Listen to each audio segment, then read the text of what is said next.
त्रिशरानन्दनं प्रभु परमेश्वरम्।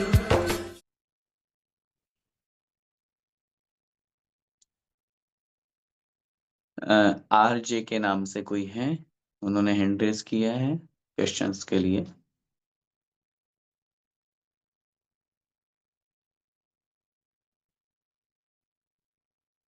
RJ के नाम से अपना माइक अनम्यूट कीजिए। जय जय भैया जी। जय चिरंजीव जी। मेरे ना आज के क्विज के दो आंसर्स में डाउट है, पूछना है।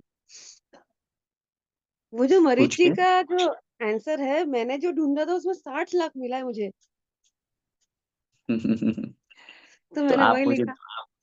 भेज दीजिएगा, आपने जो कहीं पे जो पढ़ा है वो कहाँ से पढ़ा है, कौन सी बुक से पढ़ा है, वो देख लेंगे हम। क्योंकि मैंने पहले भी निवेदन किया था कि कुछ क्वेश्चंस हम जो हमारी प्रतियोगिता की बुक निकलती है अनेक स्थानों से, वहां से हम लोग लेते हैं। तो कहीं ना कहीं हो सकता है, लेकिन जो भी कहा जाएगा या जो भी राइट आंसर होगा वो 10 लाख हमारे पास जो बुक है उसमें इस अपेक्षा से दिया गया है कि जब अपन पूरे मनुष्य के भवों की काउंटिंग करते हैं, 84 लाख योनियां बनाई जाती है, और उसमें जब हम मनुष्य के भव बनाए जाते हैं उसमें स्त्री वेद, पुरुष वेद, नपुंसक वेद, तो उस दृष्टि से वहां पे उसको कथन 10 लाख के रूप में किया गया है। फिर भी आपके पास में कोई है तो आप देखिएगा, प्रमाण रूप अगर हमें मिलता है तो हम उसे देखेंगे। जी भैया जी। ठीक है। चंद्रगुप्त भैया। जय जिनेन्द्र पंडित जी। पंडित जी, जी। मेरा भी सवाल ये आज के क्वेश्चन क्विज पे ही है। अंतिम श्रुति केवली आचार्य श्री भद्र बाहू जी की समाधि गोमटेश्वर, श्रवण बेलगोला के गोमटेश्वर बाहुबली के सामने जो चंद्रगिरी पर्वत है, विंध्यगिरी पर्वत, उसके आगे चंद्रगिरी पर्वत है, वहां पे ही सम्राट चंद्रगुप्त के सानिध्य में ही उनकी संलेखना हो गई थी। तो वही उनकी समाधि स्थली भी वहीं पे ही है। तो यहाँ पे भी उज्जैन आ गया और 2-3 कुछ आ गए, लेकिन चंद्रगिरी ऑप्शन ही नहीं आया उसमें। ठीक है, इसको हम देख लेंगे, क्योंकि एक मिनट होल्ड रखिएगा।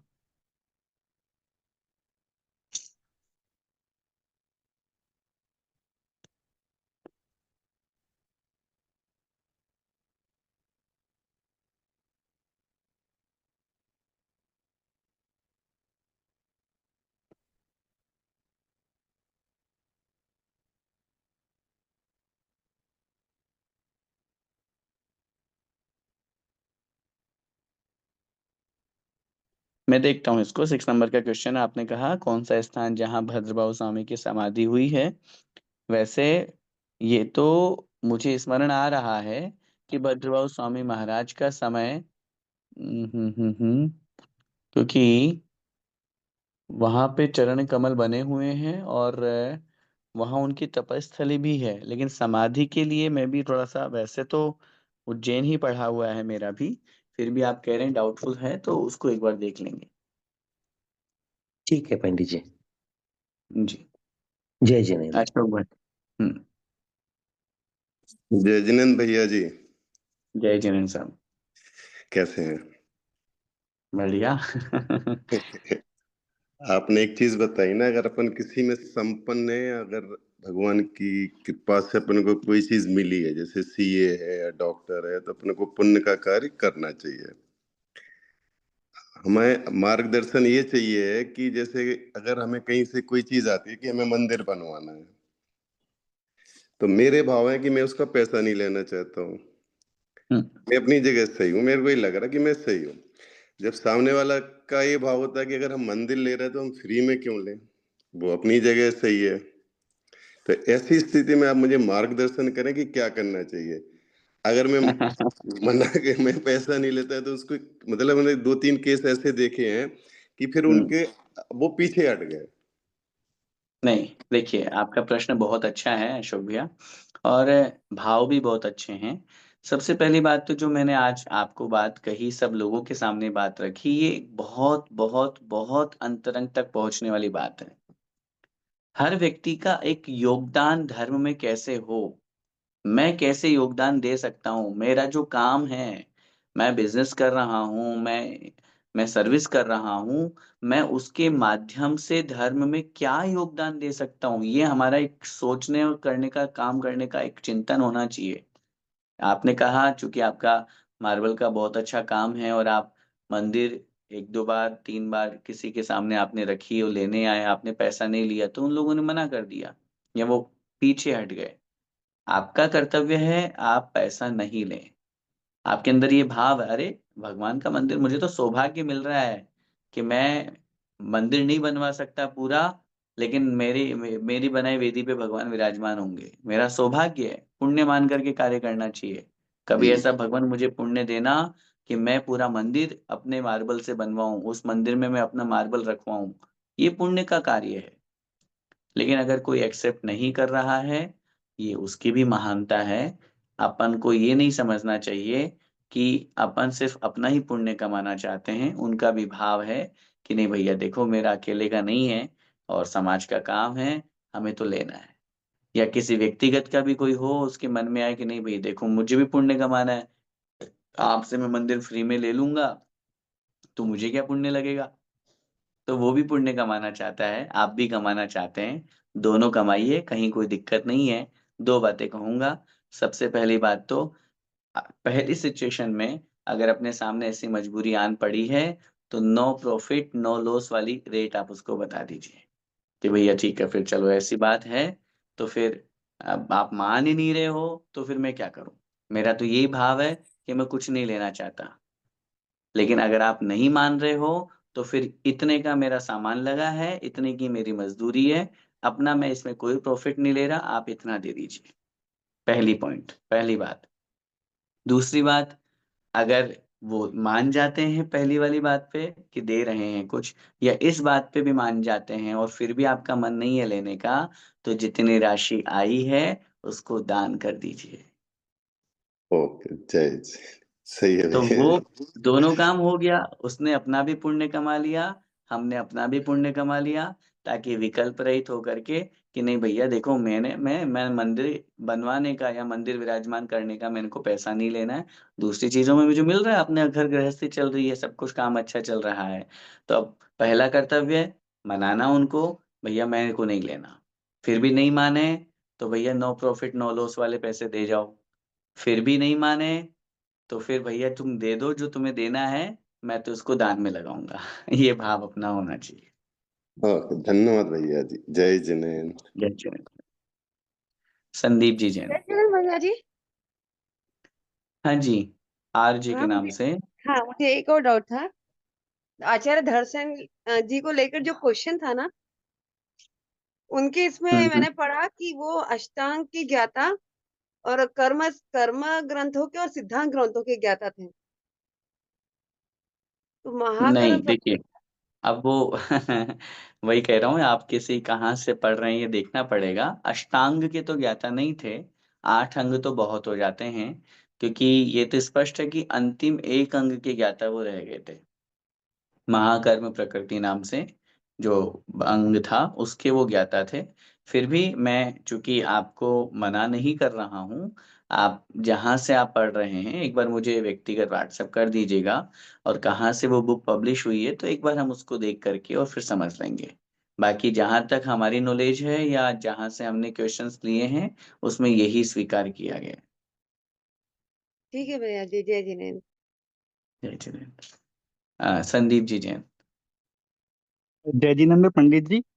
जय मेरा जिनेंद्र। प्रश्न ये था, जैसे आज आपने पाप और पुण्य की बात करी, तो जैसे 3 तरीके से हो सकता है, जैसे कृत, कारित, अनुमोदना। तो ये जो 3 चीज है ना, ये है positive act, like action of doing है। तो इसके जो विपरीत रहेगा वो एक्शन ऑफ नॉन डूइंग रहेगा, या बीइंग न्यूट्रल, या कुछ नहीं करना। जैसे कि हुँ, हुँ। सही काम की प्रशंसा नहीं करना, गलत काम की निंदा नहीं करना। जैसे मंदिर में कुछ हो रहा है जो आपको लग रहा है गलत है, लेकिन आपने कुछ नहीं करना, यानी मूक रहना। तो ये जो एक्ट ऑफ नॉन डूइंग है, कि जहाँ पर क्षमता होने पर भी कुछ कर सकते थे बट वहां कुछ नहीं किया, तो ये किस तरह से पाप और पुण्य की श्रेणी में आएगा या कुछ भी नहीं आएगा इस? नहीं, देखिए, बिल्कुल आपने अम, वर्तमान समय का एक बहुत अच्छा बात या बहुत अच्छा प्रश्न के रूप में इसको यहाँ पे रखा है। एक्ट ऑफ नॉन डूइंग या मतलब नहीं जानते, मतलब जानते हुए भी कुछ नहीं कहना, नहीं करना, ये अपने लिए एक बहुत बड़ा घातक है, नुकसानदायक है। जिस चीज का हमको नॉलेज है, एक सामान्य से संस्कृत में सूक्ति आती है। जहां पर गलत होता है, जहां कोई गलत बोल रहा है, तो वहां कहा जाता है अपृष्ठैरपि वक्तव्यम। बिना पूछने पर भी हमें बोलना चाहिए। कोई हमसे पूछ नहीं रहा है तो भी हमें बोलना चाहिए। क्यों बोलना चाहिए? क्योंकि अगर हम नहीं बोलेंगे तो गलत का प्रचार प्रसार हो रहा है, गलत चीज हो रही है।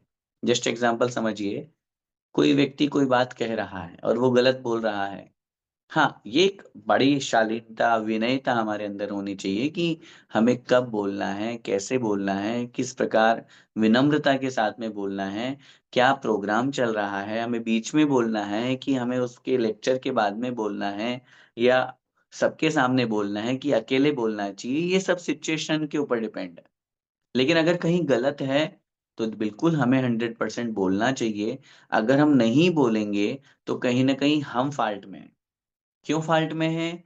क्योंकि मतलब फिर मतलब क्या रहा, हमने अनुमोदना करी ना गलत की कहीं न कहीं। और दूसरी बात, फिर ये भी हमको ध्यान रखना चाहिए कि जहाँ हम बोल रहे हैं, भैया वो मानने वाला है कि नहीं? स्वीकार करने वाला है कि नहीं? या व्यर्थ में हम बोल दें, वो कषाय बढ़ाता रहे, व्यर्थ में कोई मतलब ही नहीं है। तब ऐसे सिचुएशन में अपन को ये ध्यान रख कर के कि जब इनको मानना नहीं है, व्यर्थ में लड़ाई झगड़ा होगा, तो भैया अपना चुप रहो। अपन को पता है, ज़्यादातर लोगों को पता है ये गलत कर रहे हैं, इनको करने दो, मजबूरी है, क्या करें, हम यहाँ पे आ रहे हैं इसलिए, नहीं तो हमारा तो मन आता ही नहीं, होता ही नहीं आने का।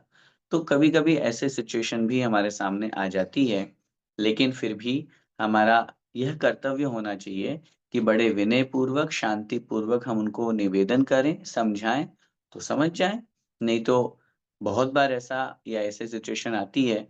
रही बात इसमें पुण्य और पाप की, तो कहीं न कहीं यदि हम गलत की अनुमोदना कर रहे हैं, अब अनुमोदना का मतलब वही बात आ गई, हम जानते हुए भी नहीं बोल रहे हैं, लेकिन फिर कहूँगा वो नहीं बोलने का रीज़न क्या?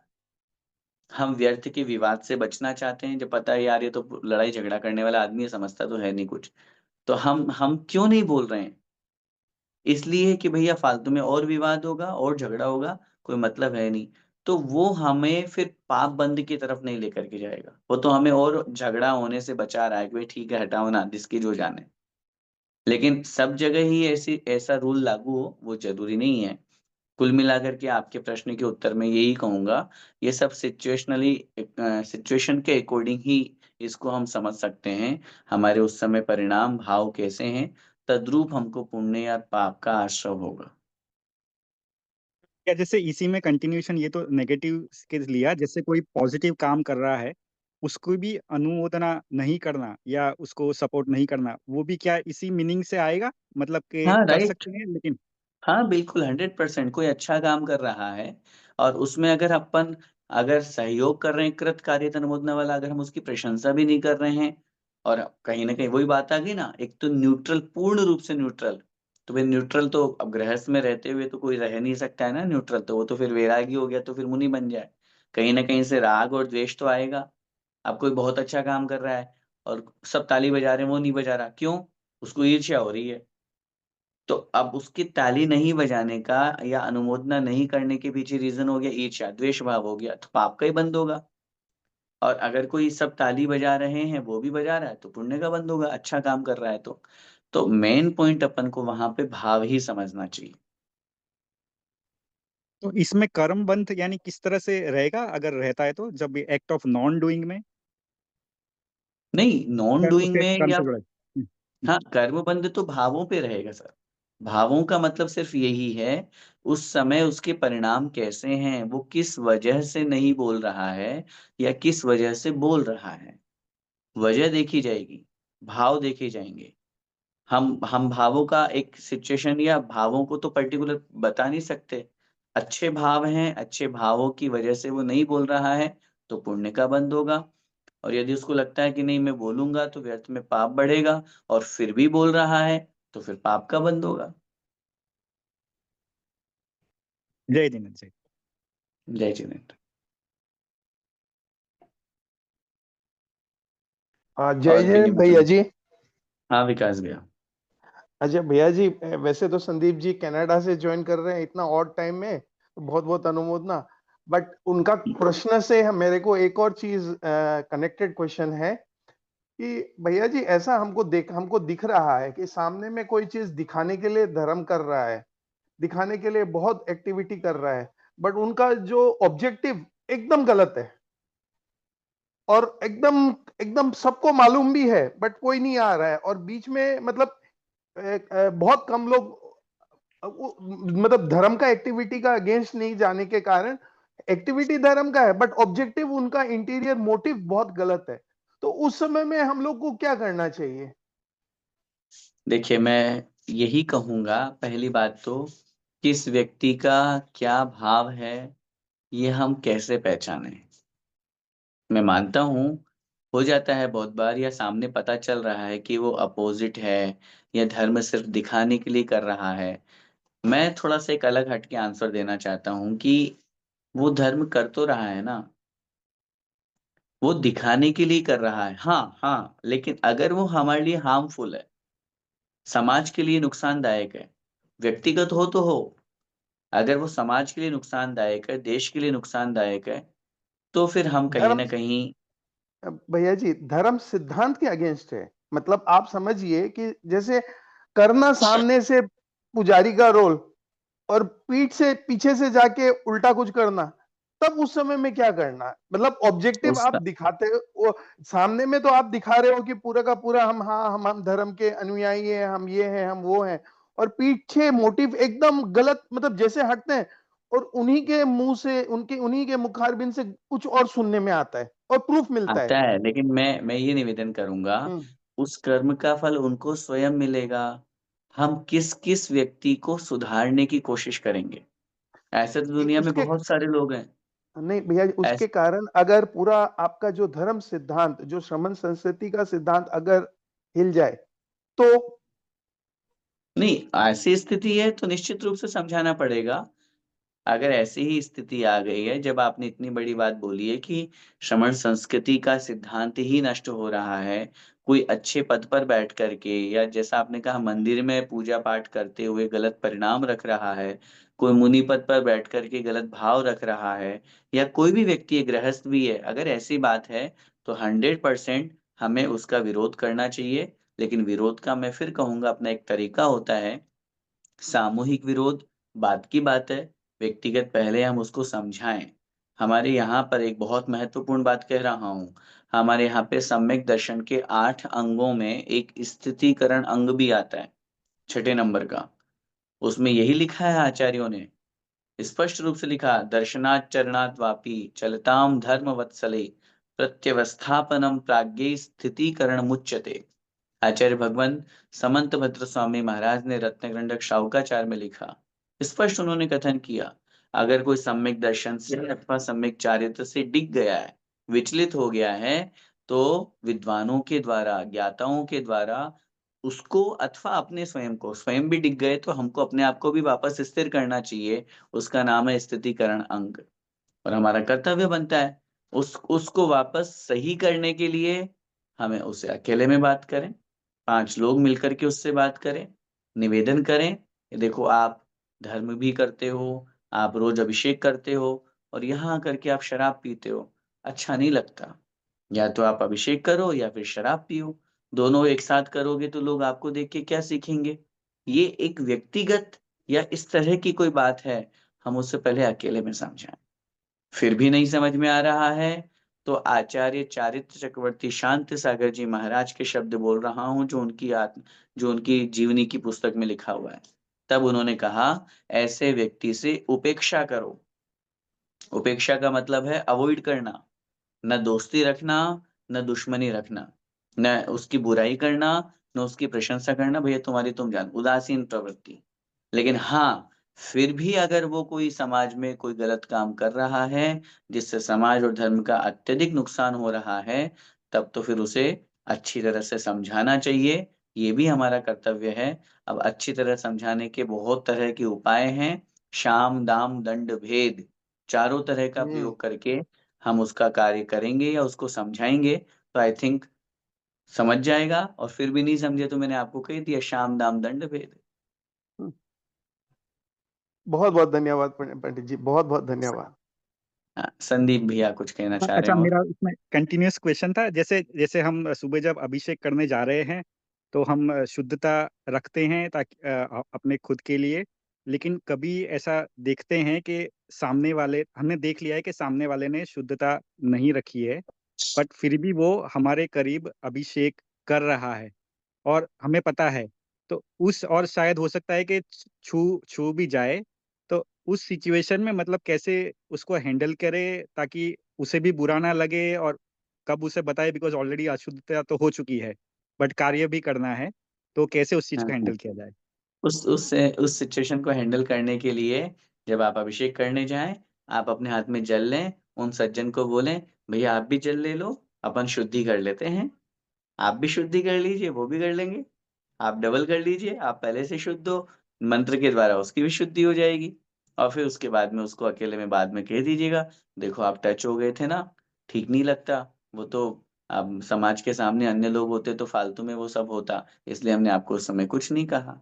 तो उस सिचुएशन को हैंडल करने के लिए उसकी शुद्धि अपन बड़े विनय से, प्रेम से बोल करके करवा सकते हैं, ताकि अपनी भी शुद्धि हो गई, उसकी भी शुद्धि हो गई।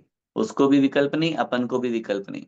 और कभी ऐसी व्यवस्था बन भी जाए या कभी ऐसी सिचुएशन आ भी जाए, तो अगर वो समझदार है, तो आप उसको कहें, भैया देखो आप मेरी भी टच हो गए और मैंने देख लिया था, तो आज अपन अभिषेक नहीं करेंगे, अपन कोई बात नहीं, भावों से, भाव अपने अच्छे हैं, हम बैठ जाते हैं।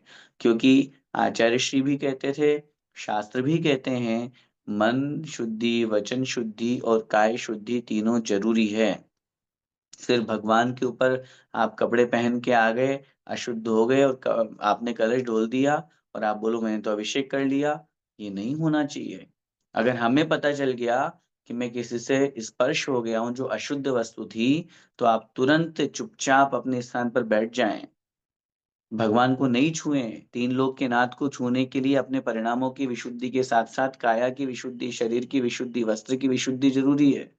वो शुद्धि होने पर ही आत्मा की विशुद्धि बन पाएगी। तो इसलिए इस लोभ में नहीं रहें, अरे अब तो क्या करूं, मेरे को तो अभिषेक करना था, अब मैं छू गया, वापस कौन जाएगा सर्दी में नहाने, वापस कौन धोती दुपट्टा बदलेगा। चलो ठीक है पंडित जी, मेरे को तो मंत्र दे दो, मैं शुद्धि बना लेता हूँ, शुद्धि कर लेता हूँ, हो जाऊंगा। विधान आदि के समय या सामूहिक आयोजन के समय की बात अलग होती है, उसकी एक अलग व्यवस्था की जाती है, उसमें मंत्रों से शुद्धि होती है, लेकिन प्रतिदिन के अभिषेक में ये सब चीजें नहीं होती है। इसलिए कंडीशनली अगर वो सिचुएशन के अकॉर्डिंग अगर कहीं पे वो टच हो गया या अपन हो गए हैं, तो कोशिश ये करें कि उससे अपन अभिषेक न करें, भगवान को न छुएं, बाकी और जो क्रियाएं वो कर लें। ऐसा कर सकते जय जिनेन्द्र। हैं। जय जिनेन्द्र।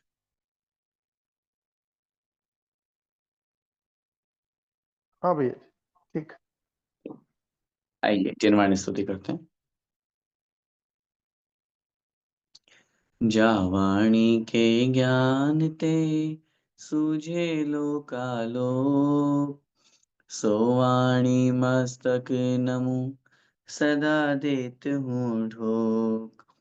हे जिनवाणी भारती, तो हे जपू दिन रैन, जो तेरा शरणा गए, सो पावे सुख चैन।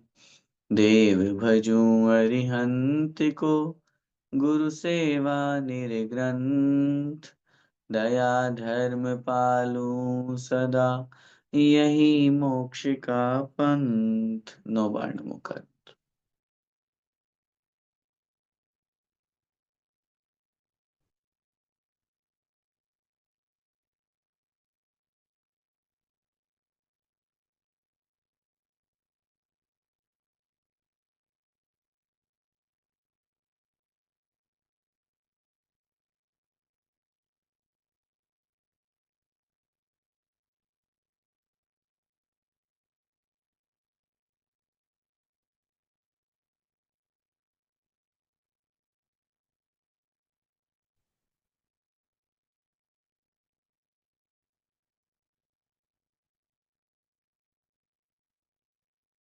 बोले द्वादशांग में जिनवाणी माता की जय।